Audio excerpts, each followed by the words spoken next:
Welcome to the Black Father's Pulse, the podcast where fatherhood meets purpose. I'm Dr. Alvin Thomas, clinical psychologist and professor, here to guide you through the multifaceted journey of Black fatherhood. Please note, the views expressed here are my own and not those of my employer.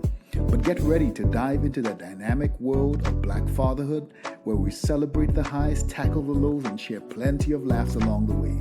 Let's keep the pulse of fatherhood beating strong and vibrant.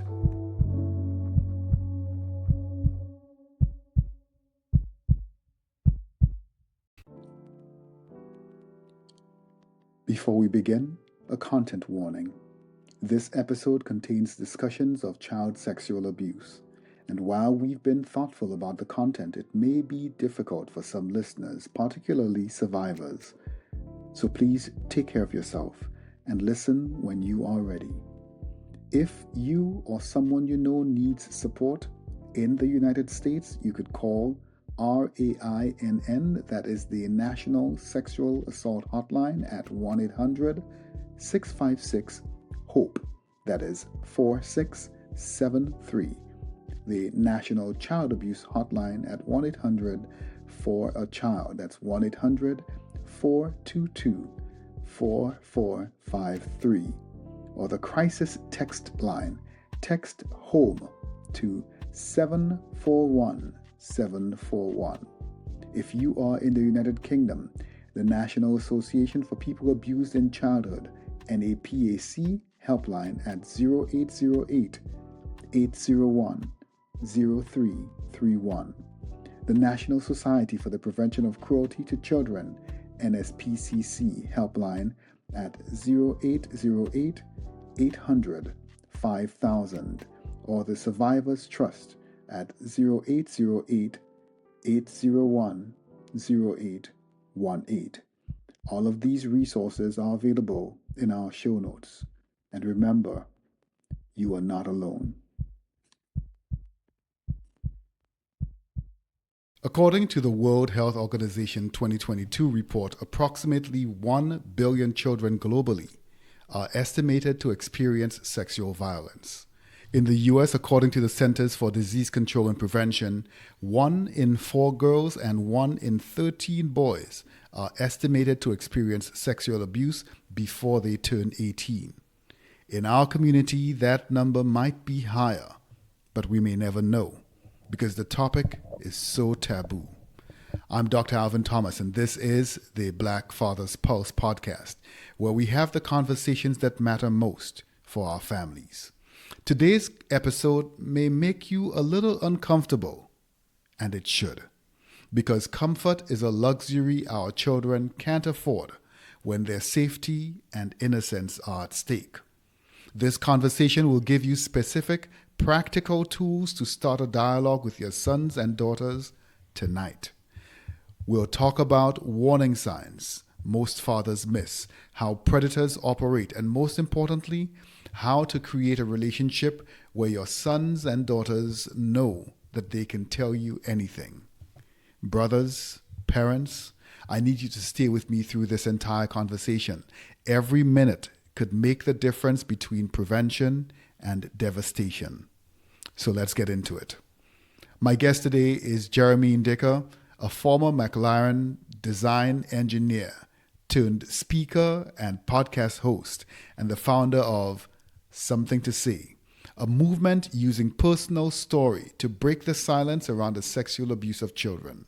His talks and workshops help parents, schools, and communities understand grooming, spot the signs, and take action to protect children.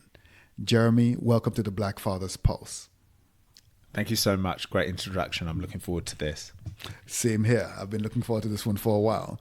So I know we're on different time zones, far different time zones, but also very different career paths. Part of your introduction talks about this really fascinating, or at least for lots of people, this just fascinating dream world for most boys.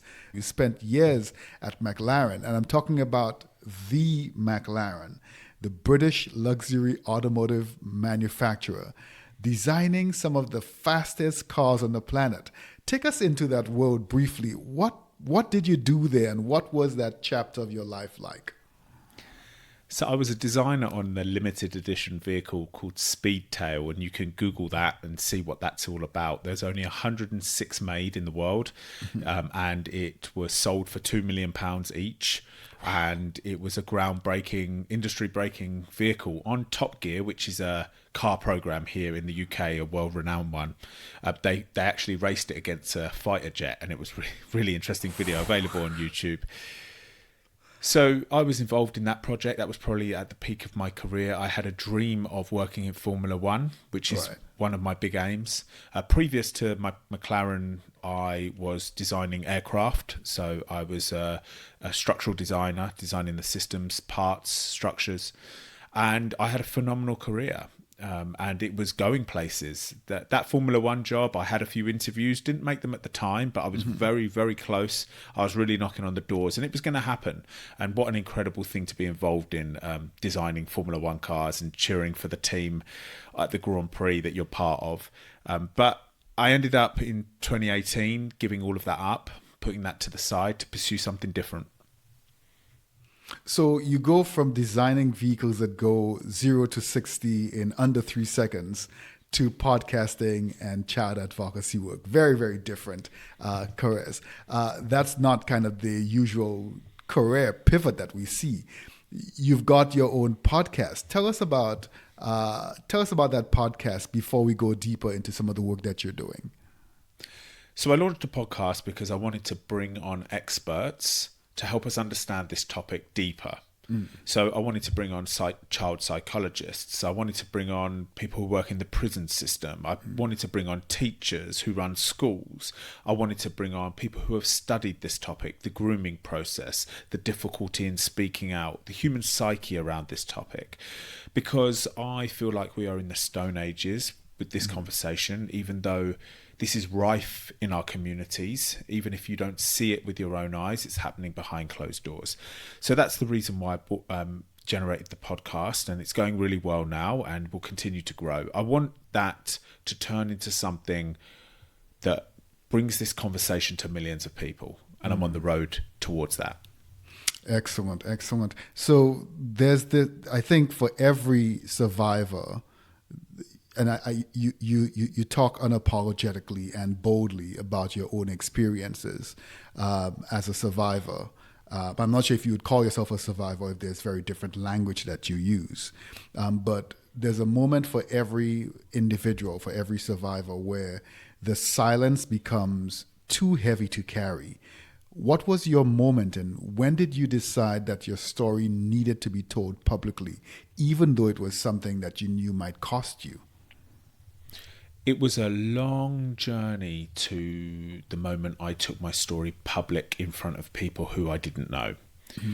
Now, prior to that, at 25 years old, the memories of what happened to me when I was 8 years old started coming back. Now, the situation, the sexual abuse situation that I was in that finished when I was around 9 or 10 years old, I'd never truly forgotten about it throughout my years, but I didn't really give any attention to it. I had packed it away and I'd buried the box deep underground and let it be there. But at 25 years old, things started to change. Memories started coming back. They started getting worse. I started having night terrors. So 2 years later, I decided to tell someone for the first time.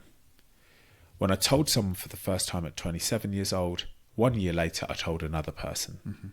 Then 6 months later, I told another person. Then 3 months later, I told another person. You will see what's happening here. The frequency of me talking about it was increasing. Why? Because every time I spoke, I got confidence over the story. And the fear of saying something started to dissolve away. This was a 5-year process where I told all of my closest friends. Maybe I had 7 or 8 closest friends. And I started talking to them more than once about it. So I told them what happened, and then maybe a few months later we'd talk about it again. So I was building confidence all along the way. And then when I was 32 years old, after I had started doing some research online with what was going on out there, who else had been through something like this? Where are they? Who's doing the offending? What's leading them to commit that crime? What are the police doing about this? What is the education system doing about this? All of these questions were going on around my mind as I got more and more confident with my own story. And when I did my research and saw the statistics, like you brilliantly quoted at the start of this podcast, I thought I should try and do something about this. And that is the moment where I took my story public for the first time. So you say, I told somebody about it. And I think those 5 words, they sound very almost trite. Oh, I told somebody about it. I spoke with somebody about it. But I want to honor the depth and gravity of those words. I told somebody about it. And I want to honor the courage it takes to have done it once and twice, and to increase the frequency, and to even be sitting here today to continue telling other people about it. And before we go deeper, I also want your listeners the listeners to understand that you didn't have to do this. You could have held this privately. You could have dealt with it privately. You could have seen a therapist and done your own thing. Why was going public so important to you? Because it's our responsibility as adults to protect the children and teenagers of today. And if some of us that want to don't start speaking our stories, how are we going to drive change? People need to understand what's going on and how it's going on and why it's going on. Because then we will realise that the frequency that this is happening, especially with the internet and children being online, that we need to take action. And this was my way of taking action. How am I going to get this subject out into the general public? The subject that nobody wants to talk about, nobody wants to hear. Even social media platforms don't want to hear it. Every time I release a post that is about my story, even if I don't push the boundaries too far and describe the explicit actions that me and this man were engaged in, even if I just suggest them, or even if I just use the word sexual abuse, social media platforms sometimes pull my posts down. Broken community guidelines. No, I'm doing education work, right? But they don't see it like that. So you're suppressed and you're silenced from all angles, and silence allows this thing to continue behind closed doors. So we're not just talking about what you may immediately think of when you think of the sexual abuse of a child being of violence, forceful, threatening, where the child is trying to run away. That is some of the cases, no doubt about it, but it's bigger than that. We're talking about gentle, coercive manipulation, where the child feels like maybe they're into this, or the child feels like maybe they should do this for a certain reason. And children and teenagers are brilliant at keeping secrets. It's just innate in them. Like, they can keep a secret from their parents so brilliantly their parents won't know, ever, unless they say something. Right. So there's so much work to do. Parents, this is a parent's worst nightmare. Right? To find out that your child had been manipulated or persuaded to take pictures of themselves naked and send them for exchange of something, maybe even just a praise and affirmation, and they didn't realise that they're actually sending them to a 30-year-old man in most cases. It's mostly males that commit this offence. You would be devastated as a parent. How did this happen? Why did this happen? How could we have stopped it? Would be your questions. So let's talk about this. Let's get an action plan together. Let's start making moves. Let's start putting pressure on governments to change the laws. Let's get this into the education system.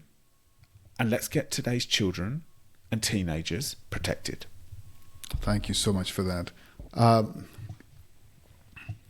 So, Jeremy, some of our listeners are fathers who need to understand what their sons might be experiencing. But I also want to be respectful of your story and anyone who might be listening who might be triggered by details. So without going into any specifics that might be triggering for our listeners, can you share what you wish adults around you had known? What were the signs that you were giving that were missed? My answer to that is there were no signs. So nothing was missed. There was nothing to see. This thing used to happen in my room, in our spare room in our house. Used to happen when my parents were out. And I never said anything about it ever. And I also didn't show any signs. I was a confident, energetic, cheeky, mischievous young boy. I had friends. I played sports. You've heard about my successful career as I grew into an adult. I was young. I was ambitious. I had drive. I would have been one of the last people you would have picked. And the thing that I went through was severe. Sexual abuse by a 35-year-old man when I was 8 years old. It involved quite horrific. If I was to explain, it would upset you with the nature of what we were going through. Because everybody's looking for signs. When every child reacts to every situation completely differently. You could have two brothers living in the same house, and they could have parents who push them to get top grades, otherwise there's trouble. One brother could thrive in that environment and excel through the pressure. But the other brother could spiral out of control and resist that pressure, and the behaviour will show that. So you've got two children in the same house, under the same parents, being brought up in the same way, but they've got completely different responses to the stimulus. So a sexual abuse situation is not too dissimilar to that. One child will be able to hide it behind closed doors and never let anybody know and give no clues away. But another child may spiral out of control, and we'll see it in their behaviour. So you can see that children react to different situations in different ways. So there are some common signs that are recommended that we look out for. A drastic change in behaviour. Sexualised language that is way too advanced for their age group. Possibly sexualised play. These are all common signs that we are told to look out for, and I think we should be aware of those. But I also think that shouldn't cloud our judgment, that if those things aren't happening with our children, that means our children are safe. The overwhelming majority of children have the internet in the palm of their hand. It's almost like we can't do anything about that now. That has become culture. Big $1 million companies, profit-making companies, technology companies have pushed this into our culture, and it has survived, and it is thriving. Now, children on the internet, what that means is they're accessible to the world. Whereas before the internet, to offend against a child, you needed to break the barriers of their family. You needed to groom their family before you got to the child, and then you needed to get the child on their own. Now, you have access to that child in a private manner through DMs immediately. And your child isn't ever going to say anything about a situation they've got going on online. Why? Because they don't want their device taken away. Yeah. Right. Okay, so that's the kind of situation that we're in. So instead of thinking, I know all the common signs, I'd spot this from a mile off. No, you wouldn't. So where do you go from there? You need to build thriving, safe, confident environments in the home. Anyone that's listening to this has got children, any age. As soon as you finish listening to this, I want you to go to your child and say, did you know if there's ever anything that's making you feel uncomfortable or worried, please come and speak to me and I will help you and you will not be in trouble. Just go and say that today. And next month say it again. And they may get sick of you saying that, but if there's ever a situation where they feel uncomfortable or worried, they know you are one person that they can come and speak to. They may not use you. Right. They may not use you, right? But we hope they would use you. But they will know other people that they can speak to. And the reason why, I don't know what it's like in the country that you're in, but here in England, the government have made it mandatory for certain education at different ages. Yeah. Right? So we now have a conversation going on.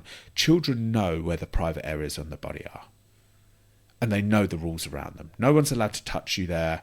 No one's allowed to show you anything about that. No one's allowed to ask you to show the private areas to them. And there's to be no kind of interaction around those areas with you or with anyone else. Children know that now, right? So that's been taught. That's good. Let's reinforce that message at home.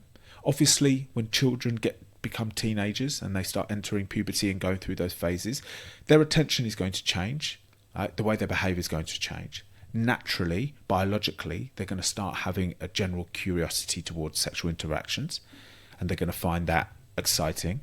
So then it becomes a different conversation, because then you start talking about how to behave in certain situations, how to ensure consent is present in any kind of interaction that you have, because then we're teaching them how to become young adults. Yeah. So you I'm happy that you went into the different stages, the different developmental periods. When our kids start becoming young teens and older teens, especially for boys, there's a particular silence around emotions. And for boys who might be experiencing either grooming or being victims of abuse, there's this narrative that boys cannot be victims, or that boys cannot be victimized, or that they should somehow fight back or be able to fight back because you're a man, you're male, you should be stronger, and that any attention from adults might mean that you're lucky. You're lucky that an older woman paid attention to you, or that a man paid attention to you. How did that cultural narrative affect your own ability to speak up? Speaking out was one of the hardest things that I've ever done. Why? I was a 27-year-old man at that point. One of the big reasons why is because I knew as soon as I said something for the first time out loud, for the first time to someone else, there was a fear around how things would change. Yeah. Would they change? I didn't know. They probably would change, at least with the relationship of the person that I'm telling, which was one of my best friends, because then he's going to know something that's really dark about my history. And I'd known this young man for 20 years by this point. So he knew me really well. I knew him really well. But also, once I say it out loud for the first time, I accept it. And then what am I going to do? And also, because this happened when I was a child, there's these big feelings of being exploited and taken for a fool. I got manipulated into doing something that was so disgusting. And as a 27-year-old man, you don't want to... It feels weak. And it feels vulnerable.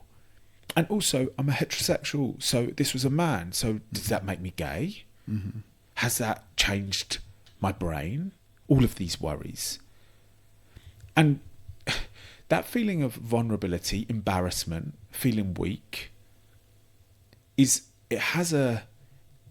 got two edges to it, because yes, before you say something, you feel like that. But once I actually said something, I woke up the next morning and I couldn't believe how good I felt. I felt stronger. Something shifted. Something really shifted. So when I go into schools and I speak to teenagers, when I go into predominantly boys' schools, all boys' schools, and I talk about this story, I make this a big point. There is a strength in vulnerability. And I say to the boys, I know you've heard that a million times, right? But I'm telling you that it's real. And you know that because I've just told you the journey that I went on. To face your fears, there is strength on the other side of it. And realistically, if you just think about it logically, what's there to be worried about? Like, if you just think about it like neutrally, right? If you take the emotion out of it, what's there to be worried about? Now, actually, there is a point I should add to that. There is a few things to be worried about. And that is that the person who you're telling doesn't give you a good reaction. And that is something to worry about. And I know how lucky I am that everybody I told in that opening 5 years supported me. But not everybody gets that. Right. And your response to somebody's first disclosure can be pivotal for them. Yeah. Pivotal. So if a child or a teenager comes and speaks to you about something that's concerning them, something they're feeling uncomfortable with, something that's going on in their life that's worrying them, don't just dismiss it. don't just say, oh, that's just life. You got to keep moving. No, they're reaching out to you. They're testing you. They're seeing like what you're going to say. Because if you support them and talk to them a little further, they may tell you more. Right. And especially as a child, prepubescent child, we think that they don't know a lot. They know a lot. Yeah. They know a lot. Yeah. I mean, you just even got to see the way a young toddler is behaving. They are picking up everything. They are reading everything. They are seeing your mood. They are reacting to it. Mm-hmm. So you think about an 8, 9 or 10-year-old, just to take a 10-year-old girl who has been tricked into a situation on her mobile phone. And she says, Dad, did you ever have a situation when you were younger where you felt like you did something wrong and you weren't sure what to do about it? And you say, yeah, I had a few of those, but I kept up. I stood up and I kept moving forward. No. There, she's trying to tell you something. Yeah. Be curious. Yeah. Right. Be curious. Ask questions at all times. Right. Yes, you are busy. Yes, I am busy. As parents, yes, we are so busy. Yes, we're trying to work jobs, maybe even careers if we've got the luxury of that. Mm-hmm. Yes, we're trying to make money for the family. Yes, we're trying to put food on the table. Yes, we're trying to cook some kind of dinner, and we're busy. But you will regret having no time for these conversations if 20 years later your 30-year-old son sits you down and says, Dad, Mum, something happened to me when I was 11 and I didn't tell anyone and it was happening in this house with this person. You won't recover from that. Yeah. So let's talk about the other side, that healing, that freedom. You've now walked down this road of healing, which I know is not a straight line. It's kind of almost cyclical sometimes. Sometimes it comes in waves. But you've also helped countless others start their own journey. From your experience, both personal and through your advocacy work, what do survivors need most from the men in their lives? And what does support actually look like? Support looks like great conversations when that person asks for it or is ready. Great support looks like checking in on that person here and there, just letting them know that you're there if you ever want a conversation, but also judging the person by who you know them to be. So maybe they're somebody who doesn't want to be asked every couple of weeks, are you okay? Maybe you could have a conversation with them and say, look, like I'm always wanting to check in with you. Now that we've spoken about it, like I always want to check in with you. Like, what are you saying about that? And they may be like, no, just wait for me to come forward, yeah? So just have a good bit of communication. And people just want to be heard. They just want to be listened to. And they just want to talk about these things. And maybe they will 3 or 4 times, and then maybe they won't for another year. And that's fine too. But when they reach out to you, make sure you're there. It could be helping them find professional help. It could be another conversation. It could be a documentary you've both found that you're going to watch together.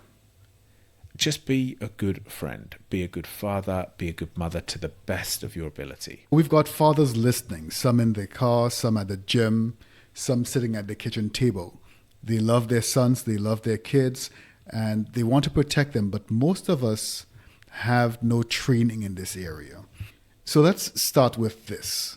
What are some of the specific warning signs that fathers should watch for in the adults who are around their children? What behaviors should make us raise an eyebrow? Because we don't want to be hyper vigilant, but we also don't want to miss the signs. Being concerned with who your child is interacting with or communicating with needs to be a priority. That doesn't mean that everyone is a danger, a potential danger. I think that would be disadvantaged to move through life thinking that everybody is a threat. Now, some people will disagree with me. Some people will flip that on its head and say, no, you need to think everybody's a threat until you're satisfied or confident that they're not. Right? I'll go the other way. okay? But you've always got to be aware. Is someone trying to communicate with your child more than what you would deem was normal? Are they trying to come round to their house more often than not? Are they behaving with the child in almost a flirtatious way? Who is your child speaking to online? Have you asked them? They must know the rules around speaking to people who they don't know. Every child knows that. But just continuing the conversation with them, because I've just mentioned some information about people who come into your home, people who are at maybe the sports club that your child goes to, the coach that your child interacts with, the school environment where there's adults.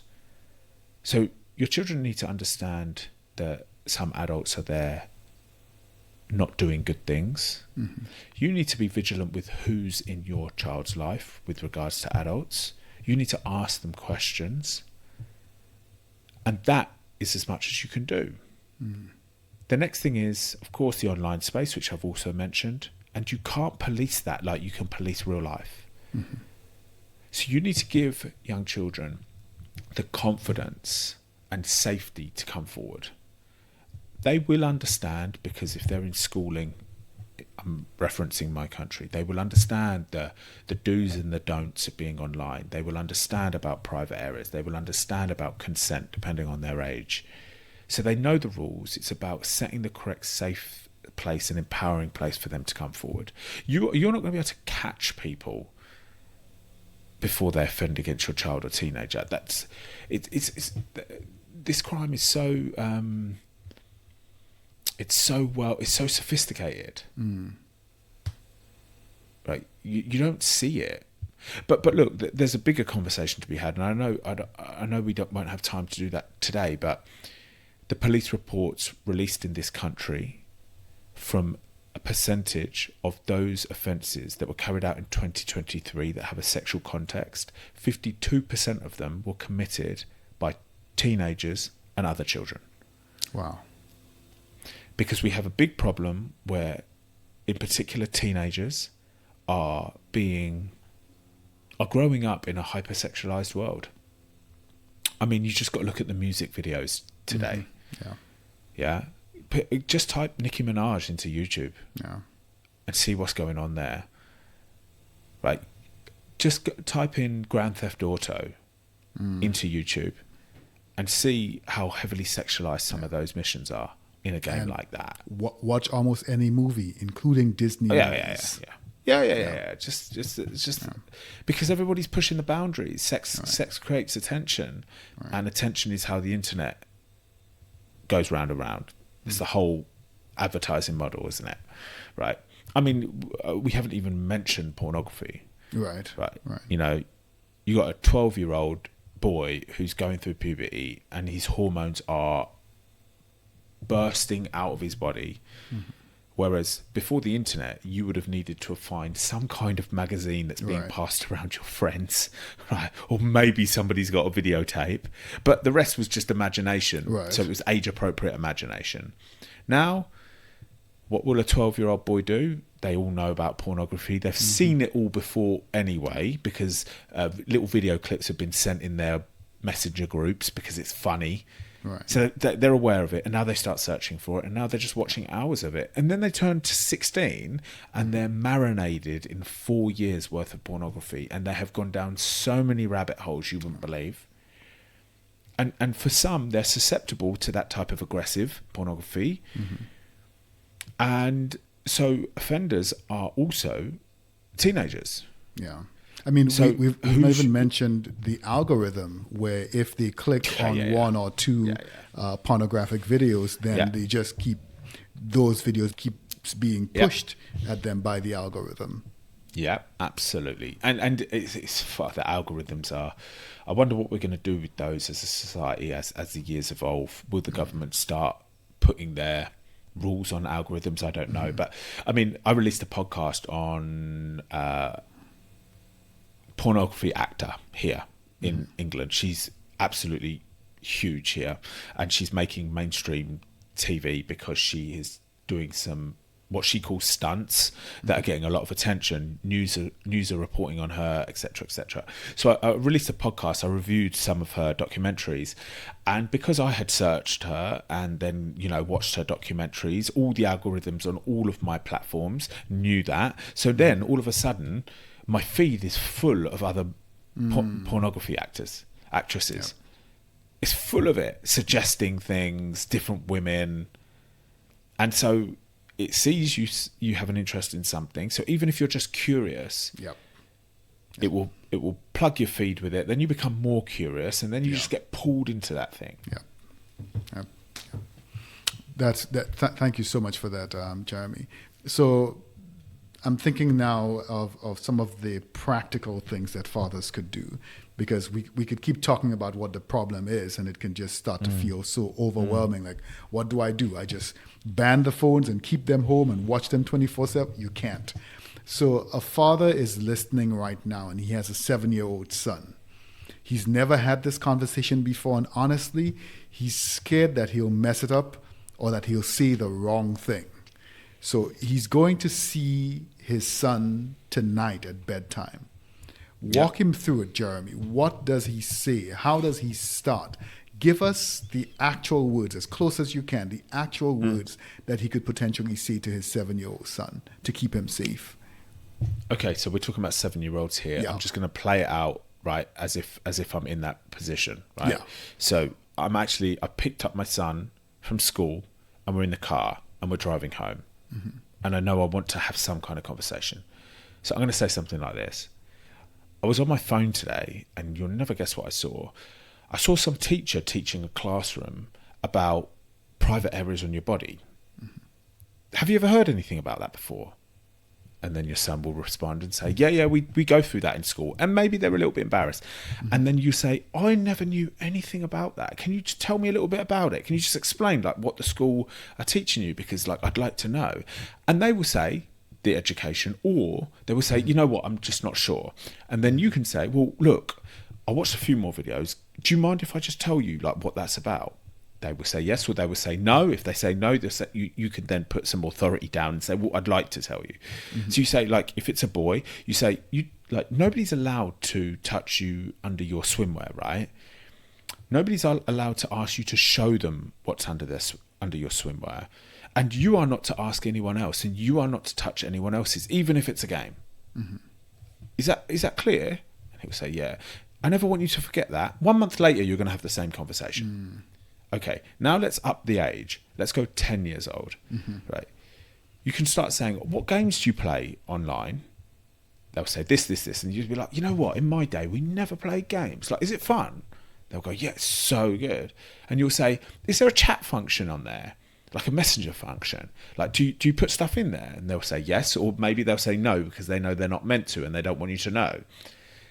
And then you'll say, look, can you just be real careful in there? If anybody asks for your phone number, or if anybody asks to see you on the camera, it's always a no. Can we make a promise? But if you ever find yourself doing that thing, you'll know the rules are broken, but I still want you to come to me. I'm not going to take your device away. Right, I'll give you one more, okay? Now we get to a 14-year-old boy. Yeah. Okay, and now your young son, has gone through puberty, or he's going through puberty, right? And they're starting to have a real interest in girls. Okay, so this is a big conversation. So you're going to start speaking to this boy and be like, look, I know this is going to be really embarrassing, right? And I know you never think this, but I was 14 once too. And I got really interested in girls. And I just want you to know that I want you to treat everybody that you're in a situation with respect. I want you to always make sure that you're happy with what's going on and they're happy with what's going on. And you can do that verbally just by saying, are you okay with this? But you can also read body language, because you know when someone's uncomfortable and when they're comfortable. And also, I know you're playing a lot of games online. And all of those rules you've been taught about, they still stand today. No showing, no touching, no games around those parts of your body. I just want to keep you safe. And to keep you safe, I need you to communicate with me if anything ever goes wrong. I'm here for you, son. Done. Thank you so much for that. So all of this conversation is very protective. It's proactive. I want to address the scenario that every father, that every parent prays never happens, but needs to be prepared for. God forbid, let's say a father discovers or his son discloses that he's been abused. Maybe it just happened.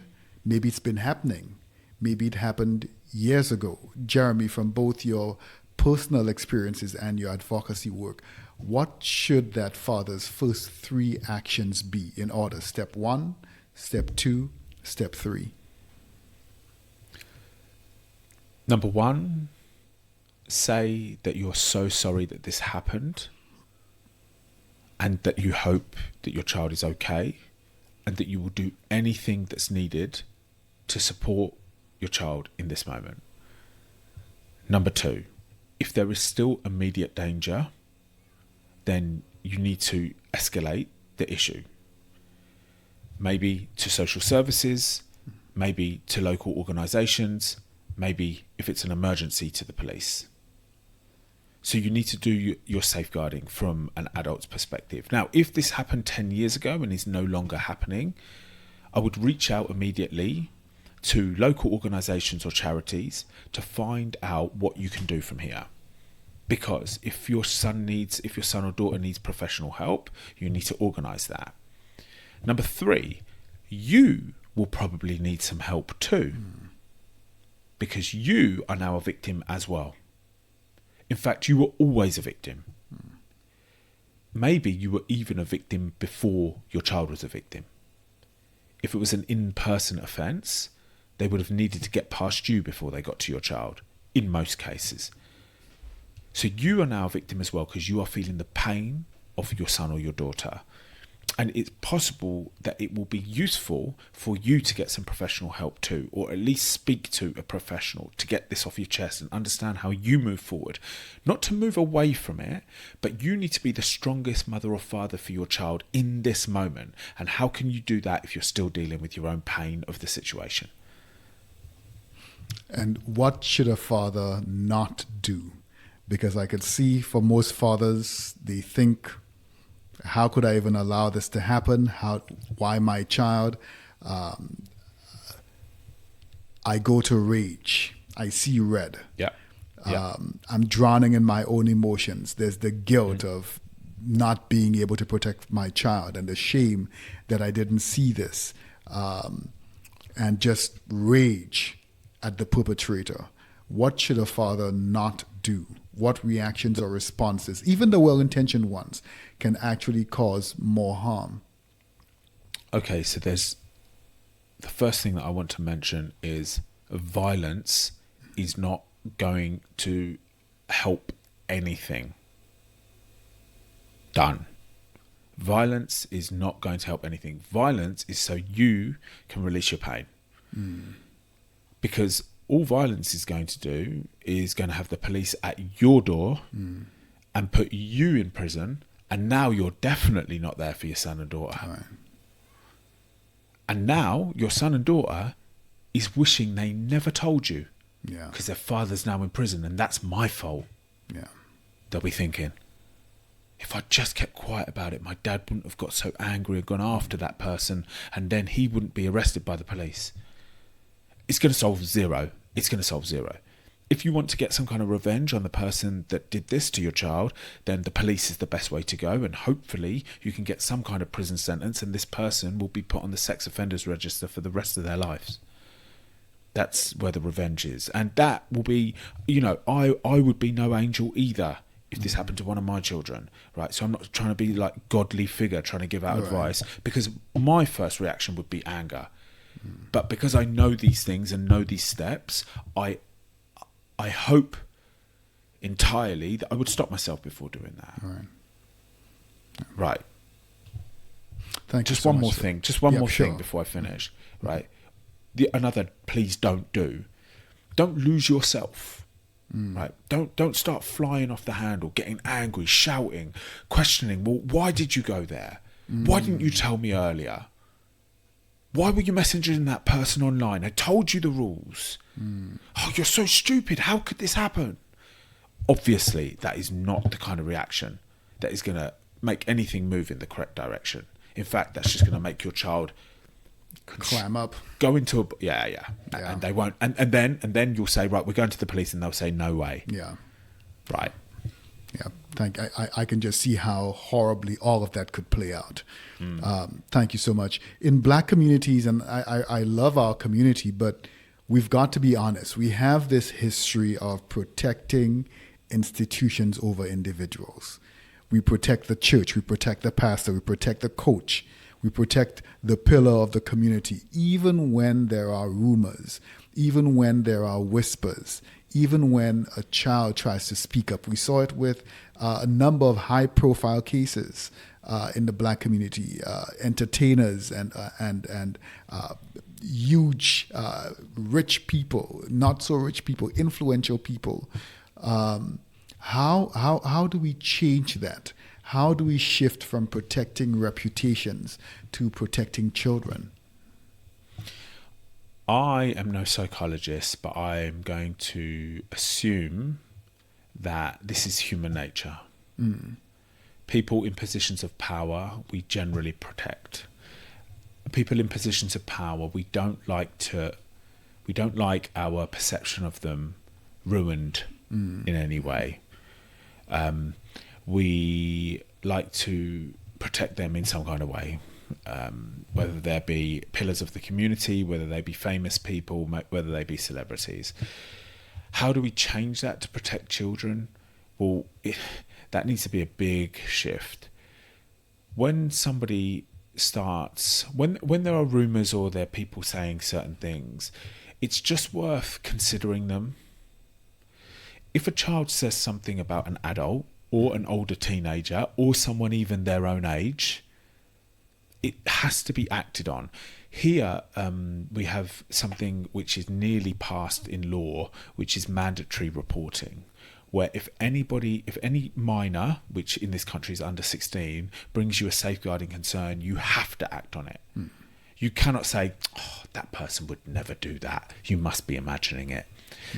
The rules need to change, the laws need to change, and I believe we're moving in the correct direction. We just need to move a bit quicker. Thanks.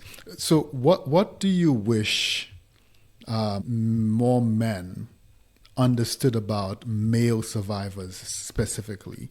What do we get wrong? I know often the response is, well, if this happened to him, then he must be gay. And so that's the negating masculinity element. Or if this happened to him, he must be weak. Again, that's the emasculation element. If this happened to him, he must be stupid. Or he must have wanted it, because to remain there and have this done over and over again, you must have wanted it. How do we respond? What do we get wrong about male survivors specifically, and why is it so important that men lead this conversation about sexual abuse? People have a lack of understanding and forget about a child or teenager's nature. One of the things you mentioned there is, well, you just kept going back to that house, right? You didn't say anything at the time. You waited 20 years. Can't be that serious. Just move on, right? Or how did you get tricked? All the things that you just mentioned. It's a lack of understanding. So it takes us men, in particular those who have been through it, but us men in general, to stand up and say enough is enough. Right? People who have been through this in their childhood or teenage years, their adolescence, right? They were tricked and manipulated and coerced or threatened. And that was none of their fault. That doesn't change who they are now as an adult with regards to their capability or their values or their loyalty or their capabilities. We need to understand that a child or teenager who has been exploited was taken advantage of through their inexperience and their lack of maturity, because they're not adults. Let's treat people with respect, and let's treat people with empathy, and let's start coming forward. Men very rarely come forward. On the Something to Say platform that I run, is probably 80% women, 20% men. Why? Because the more we speak, right, the more it will encourage other men to speak, the more it will encourage young teenagers and young boys to speak earlier. And then we can see that actually it's a strong position coming forward about something like this. I think another response that we often get when a boy discloses sexual abuse, and I know you said at the beginning that the majority of the perpetrators are men, but when a boy experiences sexual abuse by a woman or by a female individual, the response always is, well, good for him. Like, isn't that great? Like, oh, he must be so lucky. I wish I was him when I was his age. What does that do to a survivor? What does that mean? And how do we step away? What would you say to fathers and to men in general who might have, and to women who might have that kind of a response to a boy's sexual abuse? I mean, I just want to say to anybody that thinks that, please, I would like you to reconsider your thought patterns around that. You would never say anything along those lines for any other type of exploitative situation, right? So if it was a bullying situation, if it was a woman that did it or a man that did it, you wouldn't have that perspective or that change of perspective depending on who the perpetrator was. If it was a physically abusive situation, if it was a neglectful situation, if it was an emotionally abusive situation, it wouldn't matter who did it, a man or a woman. You would have the same sadness and empathy for that person.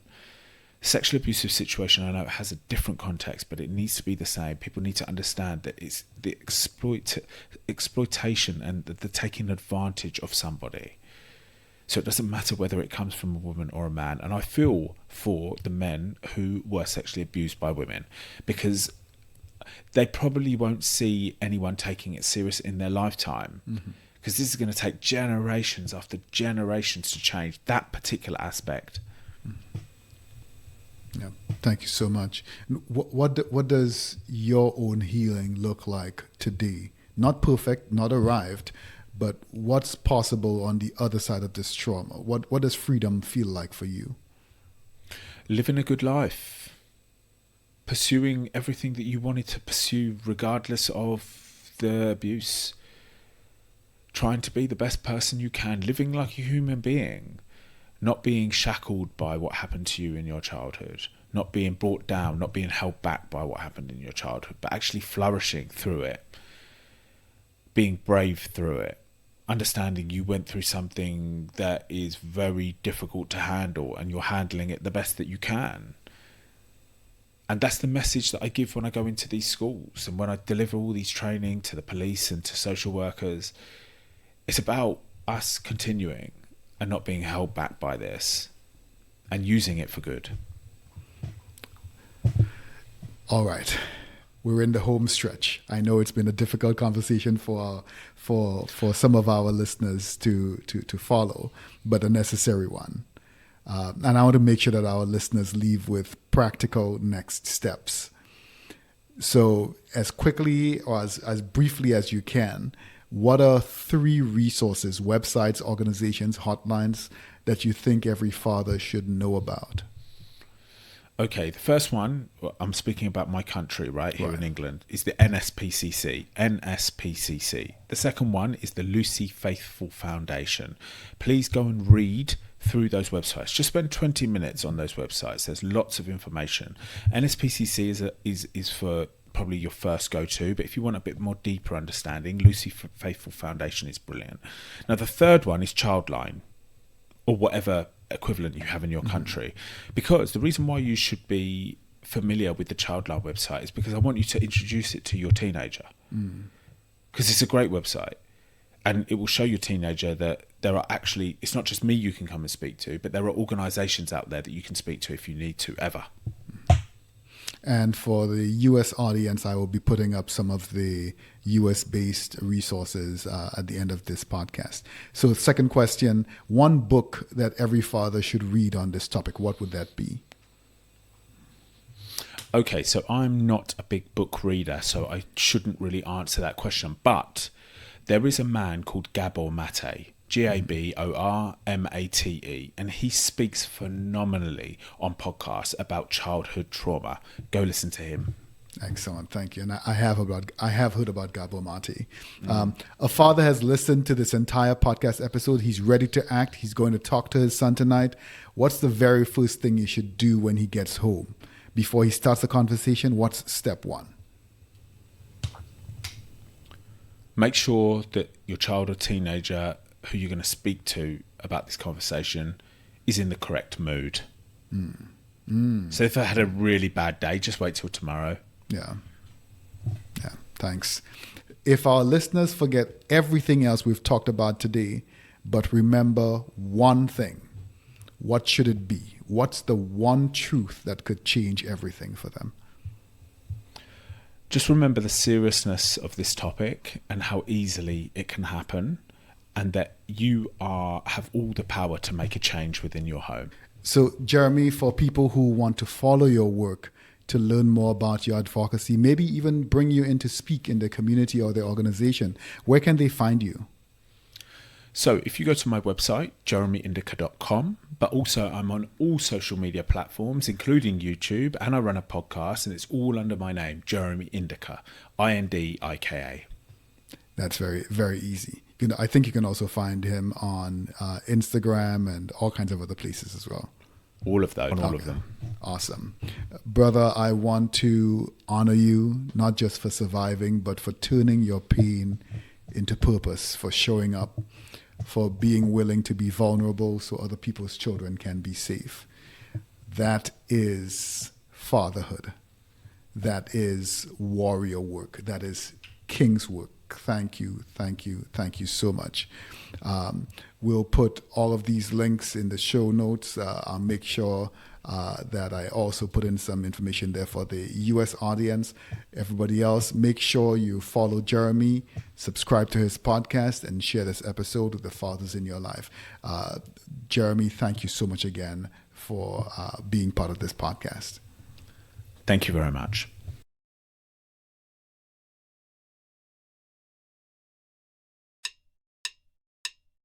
You've been listening to the Black Father's Pulse.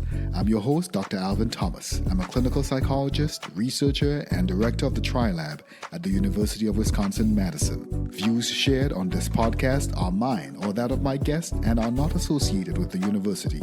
Original music for our series was composed and performed by Micaiah De Silva, artwork by Isabella Acra. The podcast is produced by me and is supported by the kind contributions of you, the public, and advertisers. Follow me on Twitter at Dr_AT758, that's Dr_AT758, or the Black Father's Pulse podcast on Instagram and YouTube. Subscribe to the Black Father's Pulse podcast wherever you do your podcast listening, and don't forget to share and leave us a positive review.